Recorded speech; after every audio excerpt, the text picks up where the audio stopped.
ضرورت پوری کرنی ہے تو پھر 8 آنے 5 روپے تو نہیں دیے جائیں گے، پھر تو جو میری استطاعت ہوگی، جو آپ کی استطاعت ہوگی، اس استطاعت کے مطابق دیں گے کہ یہ سارا شہر چھوڑ کے آیا ہے، یہ کسی سے نہیں مانگتا، یہ مجھ سے ہی مانگتا ہے، تو پھر آپ اس کی ضرورت پوری کریں گے۔ اگر آپ کے بس میں ہوا تو مانگنے والا کیا کہہ رہا ہے؟ ایاک نعبد، یہ پیشانی کہیں اور نہیں جھکتی، وایاک نستعین، یہ جھولی کسی اور چوکھٹ پہ پھیلتی نہیں۔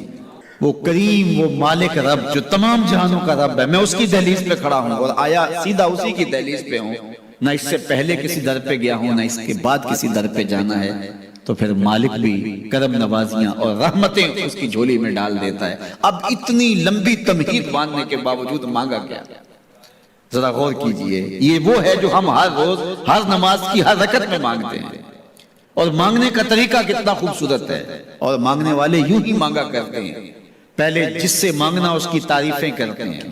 آپ نے مانگنے والوں کو دیکھا جو سلیقے سے مانگتے ہیں، تیرے بچے وسط دے رہے ہیں، تیری جد آباد رہے، تیرا خاندان آباد رہے، وہ مانگتے ہیں، اس طرح پہلے تعریفیں کرتے ہیں، پھر کہتے ہیں تیری فیکٹریاں چلتی رہیں، تیرے جو ہے تیری جائیداد بڑھتی رہے، تو وہ اس کے خزانوں کا ذکر کرتے ہیں، اور پھر کہتے ہیں کہ یہ فقیر نہ مانا تیری چوکھٹ پہ آیا ہے، اس کی ضرورتیں تو پوری کر دے۔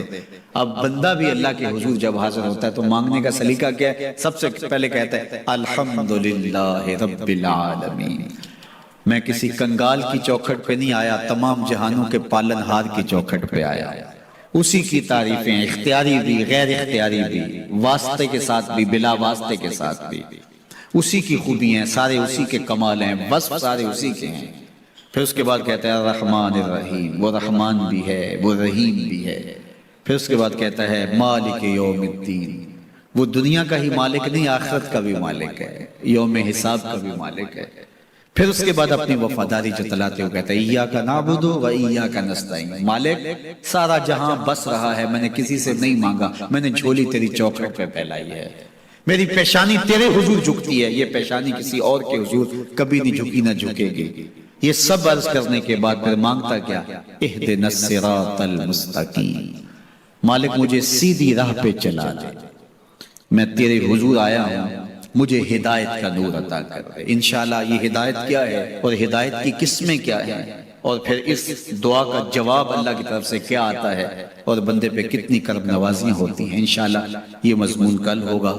اللہ مجھے آپ کو اپنی رحمتوں کے سائے میں رکھے۔ حضرت میاں شیر محمد شرف پوری علیہ رحمہ فجر کی نماز کے بعد یہ ٹوٹیاں نہیں جستا ہوتی، تو وہ چھوٹا سا برآمدہ تھا، تو برآمدے کے اوپر بیٹھ کے وظائف کرتے تھے، اور پھر اشراق کی نماز تک وہاں بیٹھتے اور پھر تشریف لے جاتے۔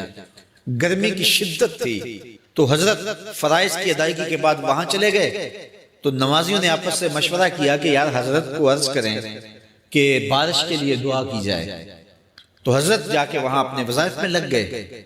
تو انہوں نے کہا چلو ہم مسجد کے سین میں کھڑے ہو جاتے، حضرت توجہ کریں گے تو عرض کریں گے۔ تو جتنے نمازی تھے وہ سارے صحن میں کھڑے ہو گئے، اور برآمدے کے اوپر میاں صاحب وظائف میں لگے۔ جب آپ کی نظر پڑتی نا لوگوں کی جانب، تو جتنے بھی نمازی تھے سارے ہاتھوں سے اشارے کر کے کہتے، یعنی دعا کرو، زبان سے نہ بولتے، ہاتھوں کو ایسے ہلاتے اور یہ کہتے کہ ادھر آسمان کی طرف اشارہ کر کے کہتے دعا کرو۔ میاں صاحب پھر وظائف میں لگ جاتے۔ پھر جب میاں صاحب کی آنکھ اٹھتی نا تو یہ سارے ہاتھ اٹھاتے اور آسمان کی طرف ہاتھ اٹھا کہتے، میاں صاحب پھر وظائف میں لگ جاتے۔ جب 2-3 مرتبہ ایسا ہوا نا تو میاں صاحب کی ہنسی نکل گئی، اور ایسے آسمان کی طرف دیکھ کے کہا چل ہن پا دے۔ کہتے ہیں بس یہ بات کہنے کی دیر تھی کہ چھم چھم می برس۔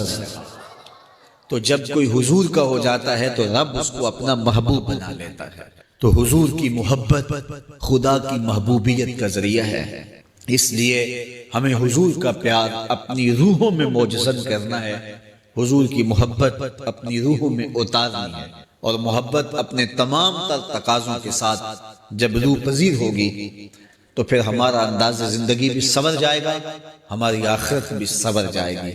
محبت کے من جملہ تقاضوں میں سے سب سے بڑا تقاضا محبوب کی اطاعت ہے، کہ بندہ جس سے پیار کرتا ہے اس کی بات مانتا ہے۔ یہ ہے دعوی محبت کا ثبوت، اس کی دلیل۔ اور حضور کے صحابہ کی زندگیاں دیکھیے کہ انہوں نے حضور علیہ السلام کے ساتھ کیسے پیار کیا، حضور کی محبت میں اپنی عادتوں کو بدل دیا۔ حالانکہ عادتیں نہیں بدلی جاتی. دو سکے بھائی ہوں، رشتہ کتنا گوڑا ہے، اور ایک گھر میں پرورش پائی ہے، ایک گود میں پلے ہیں، ایک باپ کے گہوارہ تربیت میں رہے ہیں، لیکن طبائع میں اختلاف یہ ایک فطری بات ہوتی ہے. ہمارے پاس لوگ آتے ہیں، دو سکے بھائی ہوتے ہیں، ایک کی طبیعت ادھر کو جا رہی ہوتی ہے، دوسرے کا مزاج ادھر کو جا رہا ہوتا ہے. ایک سخت نرم مزاج ہوتا ہے اور دوسرے کی آنکھوں سے انگارے پھوٹ رہے ہوتے ہیں. ایک معاف کر دینے والا ہوتا ہے، ایک سخت غصیلا ہوتا ہے. ایک کی طبیعت کے اندر تلخی کی چنگاریاں ہوتی ہیں اور ایک کی طبیعت کے اندر نرمی کے پھول ہوتے ہیں. آپ نے بھی دیکھا ہوگا. تو یہ ایسا ہوتا ہے. اب اسی طرح کھانے پینے کی چیزوں میں طبائع کا اختلاف یہ فطری بات ہے. ایک کو ایک چیز پسند ہوتی ہے، دوسرے کو وہ چیز پسند نہیں ہوتی ہے. بعض اوقات ماں کو مسئلہ ہوتا ہے کہ یہ چیز اگر میں تیار کرتی ہوں تو میرا دوسرا بیٹا نہیں کھاتا، تو اس کے لیے بعض سے الگ سے کوئی چیز تیار کرنی پڑتی ہے کہ اس کی ڈیمانڈ یہ ہے اور میرے اس بیٹے کی ڈیمانڈ یہ ہے. مائیں مزاج سمجھتی ہیں. ایک آغوش میں پرورش پانے کے باوجود خون ایک ہے، گہوارہ تربیت ایک ہے، دودھ ایک ہے، لیکن طبیعتوں کے اندر اختلاف پایا جا رہا ہے. لیکن صحابہ کی زندگیاں دیکھیے، انہوں نے اپنی طبیعتیں بھی حضور کی طبیعت کے سانچے میں ڈھال دی. حضرت انس بن مالک کو کسی نے دیکھا کہ وہ شوربے سے کدو کے ٹکڑے نکال کے کھا رہے ہیں، تو کہا یہ کیا کر رہے ہو؟ کہا میں نے ایک دن حضور کو یوں کرتے ہوئے دیکھا. تو طبائع کا اختلاف یہ ایک فطری اختلاف ہوتا ہے، لیکن صحابہ نے اس کو بھی چھوڑا اور حضور کی محبت کے سانچے میں ڈال دیا. پھر اس چیز کا انتظار نہیں کیا کہ حضور کا فرمان کیا ہے، حضور کی چاہت پہ اپنے مزاج کو بدلا. اللہ اکبر. حضور علیہ السلام مدینہ المنورہ کی گلی سے گزر رہے تھے. ایک گنبد نما مکان بن رہا تھا اور ایسے مکان حضور کو پسند نہیں تھے. تو آقا کریم علیہ السلام نے پوچھا یہ مکان کس کا ہے؟ کہا فلاں انصاری کا ہے. حضور گزر گئے، چہرے پہ تھوڑے سے ناگواری آثار حویدہ ہوئے. کسی نے اس صحابی کو بتا دیا کہ حضور گزرے تھے، تیرے مکان کو دیکھا، شاید پسند نہیں آیا. 2-4 دن کے بعد حضور دوبارہ گزرے، دیکھا کہ وہاں ملبے کا ڈھیر پڑا ہوا تھا. فرمایا اس صحابی کو بلایا گیا. کہا میں پرسوں ترسوں گزرا تھا، تیرا مکان دیکھا تھا، یہ کیا ہوا؟ عرض کی میں نے گرا دیا. فرمایا کیوں؟ عرض کی سنا تھا آپ کو پسند نہیں، سنا تھا آپ کو پسند نہیں. میں اور آپ دیکھیں ہمارا کیا کیا حضور کو پسند، سر سے لے کر پاؤں تک، نجی زندگی سے لے کے سیاسی زندگی تک، اپنے امور ذات سے لے کر کے اپنی معاشرتی زندگی تک، ہمارا کیا کیا حضور کو پسند نہیں. اور ہر وہ چیز بدل دیں جو حضور کو پسند. محمد دی زیارت محمد دے رنگ وچ اے ٹھگ بازیاں جانے پیارا محمد صلی اللہ علیہ وسلم. میرے شیخ کامل کا ایک شعر ہے اور وہ شعر اتنا وزنی ہے کہ اگر میرے پاس جواہر لال موتی ہوں اور میں ایک پلڑے میں ڈال دوں اور ایک پلڑے میں یہ شعر رکھ دوں تو یہ شعر پھر بھی بھاری ہوگا. یاری لا تو پاک نبی سنگ اے پر پوری یاری، پھر درود قبول ہے تیرا لکھ نہ لوں ایک واری. 1.25 لاکھ مرتبہ درود پڑھنا ایک طرف اور ایک دفعہ حضور کی ذات پہ درود پڑھنا، ان کی محبت کے سانچے میں یوں ڈھل کر کے جو وہ کہتے ہیں وہ میری زندگی کا عمل ہے، یہ اس سے وزنی ہے، یہ اس سے بھاری ہے. تو حضور کی محبت. حضور کے ایک صحابی تھے، وہ حضور کو ملنے آئے اور آئے تھے بحرین سے. اچھا انہوں نے حضور کو سلام کیا تو حضور نے رخ پھیر لیا، ناراضگی کا اظہار کیا. تو وہ سمجھے کہ شاید حضور نے ایسے ہی رخ پھیرا، تو جدھر حضور نے رخ پھیرا وہ ادھر جا کے سلام کرتے ہیں. تو حضور نے پھر رخ پھیر لیا. سمجھ گئے کہ حضور ناراض ہے. اب انہیں سمجھ یہ نہیں آ رہی تھی کہ ناراضگی کا سبب کیا ہے. وہ اصحاب رسول سے پوچھنے لگے کہ حضور مجھ سے ناراض لگتے ہیں، آپ میں سے کوئی بتا سکتا ہے کہ حضور کیوں ناراض ہیں؟ اللہ اکبر.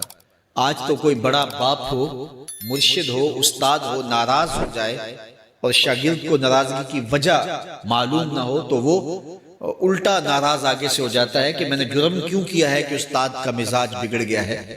اللہ اکبر. لیکن ذرا دیکھیے، رنگ دیکھیے محبت کے. وہ صحابہ سے پوچھتا پھرتا ہے کہ حضور مجھ سے ناراض ہیں، مجھے بتائیے کہ کیا سبب ہوا. تو انہوں نے کہا کہ یہ تیرے ہاتھ میں جو سونے کی انگوٹھی ہے اس سے حضور ناراض ہے، کیونکہ حضور اس کو منع کر چکے ہیں. امت کے لیے سونا چاندی حضور نے امت کے مردوں کے لیے منع فرما دیا. صرف 4.5 ماشے سے کچھ کم کی انگوٹھی چاندی کی، اور وہ بھی عدد میں 1 ہو، شریعت نے جائز رکھی ہے۔ اگر 2 ماشے کی 2 ہوں گی تو پھر بھی جائز نہیں۔ عورت کو جائز ہے 10 انگوٹھیاں پہنے، سونے کی پہنے، چاندی کی پہنے، یہ اس کا زیور ہے۔ مرد کو زیور کی ضرورت نہیں ہے، زینت کی ضرورت نہیں ہے، لہٰذا مرد کے لیے 1 انگوٹھی رکھی گئی ہے، وہ بھی اس لیے کہ اگر وہ کہیں مشکل میں ہو تو اس کو بیچ کر کے 2 وقت کا کھانا لے سکے۔ باقی اس کے لیے انگوٹھی 4.5 ماشے سے کم کا چاندی یا سونا 1 ماشا ہی کیوں نہ ہو، اس کے لیے جائز نہیں ہے۔ تو اس نے سونے کی انگوٹھی پہن رکھی تھی، لیکن اسے حرمت کا پتہ نہیں تھا، تو اس نے کہا کہ حضور مجھ سے کیوں ناراض ہیں؟ تو صحابہ نے کہا شاید یہ اس انگوٹھی کی وجہ سے ناراض ہے۔ تو اس نے یہ نہیں کہا کہ مجھے تو پتہ ہی نہیں تھا، میرا کیا قصور؟ خیر اس نے انگوٹھی اتار کے حضور کو پیش کرتے کہا حضور آپ اس وجہ سے ناراض ہیں؟ حضور نے انگوٹھی پکڑی اور ایسے پھینک دی، ناراضگی کی وجہ ختم ہو گئی، وہ بیٹھ گیا، بات شروع ہو گئی۔ اللہ اکبر۔ جب سلسلہ کلام ہوتا رہا، جب مجلس برخاست ہوئی، لوگ اٹھ کے گھروں میں جانے لگے، وہ بھی اٹھا اور الٹے پاؤں سے پیچھے چلا، تو کسی نے اس کو کہا وہ انگوٹھی تو اٹھا لو، سونے کی انگوٹھی ہے، قیمتی ہے، چلو تمہارے لیے پہننا جائز نہیں، تمہاری بیوی کے لیے تو جائز ہے۔ تو اس نے کیا جواب دیا سنیے، اس نے کہا واللہ لا آخذہ وقد طرحہ رسول اللہ صلی اللہ علیہ وسلم، اللہ کی قسم میں اس انگوٹھی کو کبھی بھی نہیں اٹھاؤں گا جس کو میرے حضور نے پھینک دیا۔ تو یہ تھی ان کی محبت، یہ تھا ان کا انداز۔ تو آئیے میں اور آپ حضور سے اگر محبت کرتے ہیں تو حضور علیہ السلام کا طرز زندگی، حضور کا انداز معاشرت اختیار کریں۔ کثرت کے ساتھ مائیں بہنیں بیٹیاں بھی موجود ہیں، وہ بھی اپنی اولادوں کی تربیت اس نہج سے کریں کہ وہ حضور کی سنت، حضور کی سیرت اور حضور کی اتباع کے سانچے میں ڈھل جائیں۔ زندگی کا مقصد ہی یہی ہے۔ آئے، بڑے ہوئے، جوان ہوئے، بوڑھے ہوئے، چلے گئے، ہم سے پہلے بھی چلے گئے، ہم بھی چلے جائیں گے، بعد میں آنے والے بھی چلے جائیں گے، لیکن حقیقی کامیابی اس کو نصیب ہوئی جس نے اس دنیا پہ آ کے دنیا کی زندگی کے مقصد کو سمجھا۔ ہم آئے کیوں تھے، زندگی کس لیے ہمیں دی گئی تھی۔ اکبر الہ آبادی نے کیا ستھری تنقید کی تھی، کیا بتائیں احباب، کیا کار نمایاں کر گئے، بی اے کیا، نوکر ہوئے، پینشن ملی اور مر گئے۔ یہ کوئی کام نہیں ہے، ہماری زندگی کا کوئی مقصد ہے جس لیے ہم انسان ہیں، اشرف المخلوقات ہیں۔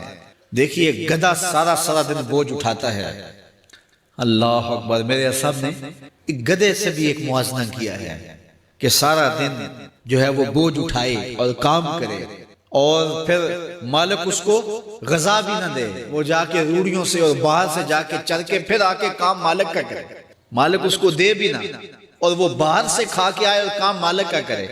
تو اگر بندہ ہو کے، انسان ہو کے اگر نہ کرے تو میرے حضور نے ایک لمبی ربائی ہے، اس میں آخر میں لکھتے تو چنگا یعقوب یا کھوتا تینوں شرم نہ آئے، کہ اگر وہ ایک گدھا بھی کام کرے، اپنی پیٹھ پہ بوجھ لا دے، اور تو اپنے مالک کے لیے کچھ نہ کرے، اور ساری نعمتیں مالک نے تجھے دی ہیں اور عزتیں اور آبرویں تیرے نام کی ہیں، اور تو اس کا حق ہی ادا نہ کرے، تو پھر کس طرح تیرے سے، تو پھر اولئک کل انعام بل ہم اضل، فرمایا تو چوپایا ہے بلکہ چوپایوں سے بھی بدتر ہے۔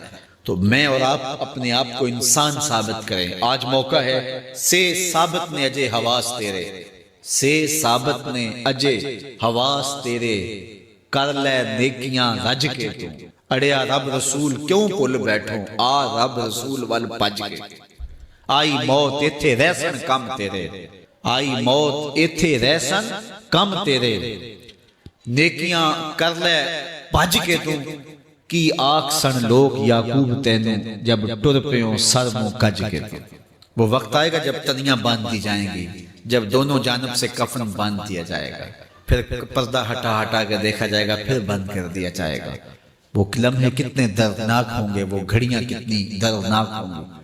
آج مجھے اور آپ کو اللہ نے موقع دیا ہے، تو آج حضور کی سیرت کو اپنانے کا، اپنی روحوں میں اتارنے کا عزم کر کے اس مجلس سے ہم روانہ ہوں۔ کربلا کا ایک سبق خواتین کے لیے بہت اہمیت کا حامل ہے، اور وہ سیدہ زینب سلام اللہ علیہا کی استقامت، اور اس کٹے ہوئے، اس درد و غم کے مارے ہوئے قافلے کو لے کر کے کوفہ سے قادسی اور وہاں سے دمشق اور وہاں سے شہر حبیب تک پہنچنا۔ اور ان کی ڈھارس بنانا، اس کو تسکین دینا، یہ کتنا مشکل مرحلہ تھا۔ خواتین کا کردار اسلام میں، دین میں، عظیم لوگوں کی پرورش میں، ان کی نشأت میں بہت اہم رہا ہے۔ آپ حضرت موسیٰ علیہ السلام کی کہانی پڑھ سکتے ہیں تو پہلے تذکرہ ان کی ماں کا آتا ہے۔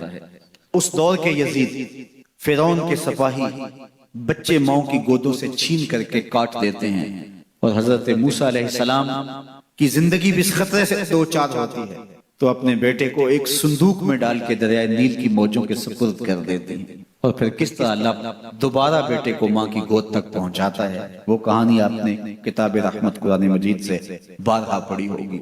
حضرت ہاجرہ سلام اللہ علیہ بھی ایک خاتون ہیں جس نے اپنے بیٹے کی، اپنے شوہر کی عدم موجودگی کے اندر ایسی تربیت کی کہ زمانہ آج بھی اشش کر رہا ہے کہ باپ کہہ رہا ہے بیٹا میں تجھے ذبح کرنا چاہ رہا ہوں، تو بیٹا کہتا ہے بس ذبح کیا، جو کرنا ہے کیجیے۔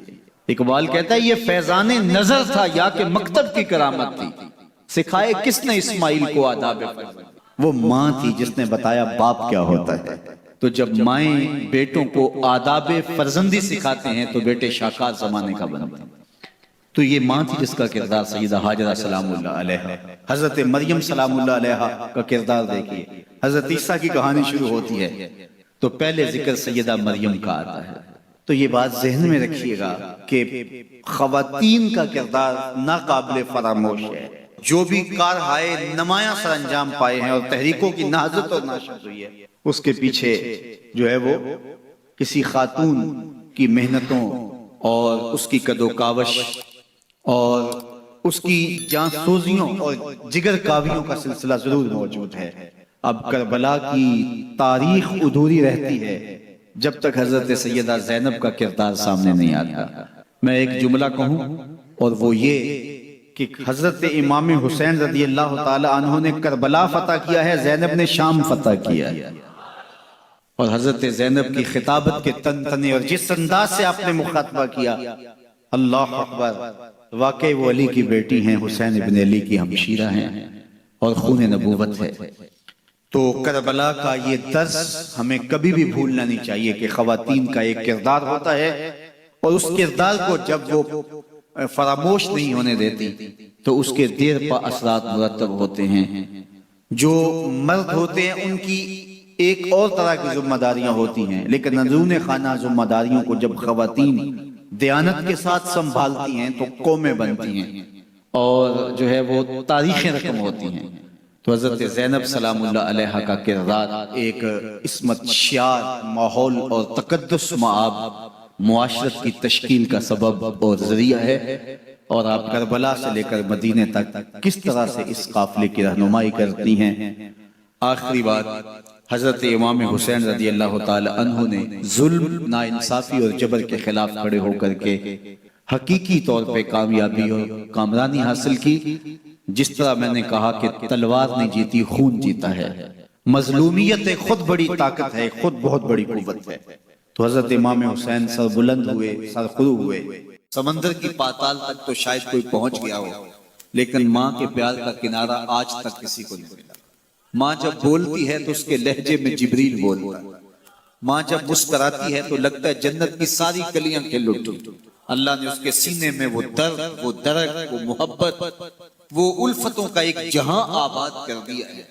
ماں تو پھر ماں ہی ہوتی ہے، اس کے سینے میں رکھا ہوا پیار تو ایک عجیب کائنات ہے، تڑپتی ہوئی ممتا ایک الگ ہی جہان ہے۔ کبھی آپ نے دیکھا ہو کہ بچہ گھر سے نکلتا ہے، دنیا کی بڑی بڑی دانشگاہوں میں اس کا انتظار ہو رہا ہوتا ہے، لوگوں کو عقل و بینش سکھانے جا رہا ہوتا ہے، اس کی ایک ایک بات کو لوگ موتیوں کی طرح جھولیوں میں ڈالتے ہیں، اور دنیا کی دانشگاہوں میں، یونیورسٹیوں میں اور درسگاہوں میں لوگ اس کے موتیوں جیسے جملے سننے کے لیے بےتاب ہوتے ہیں کہ یہ عقل و بینش کا مرکہ ہے، یہ فہم و ادراک کا پہاڑ ہے، اس کی باتیں زندگی گزارنے کا گر سکھاتی ہیں، تو لوگ سیکھنے کے لیے جمع ہوتے ہیں۔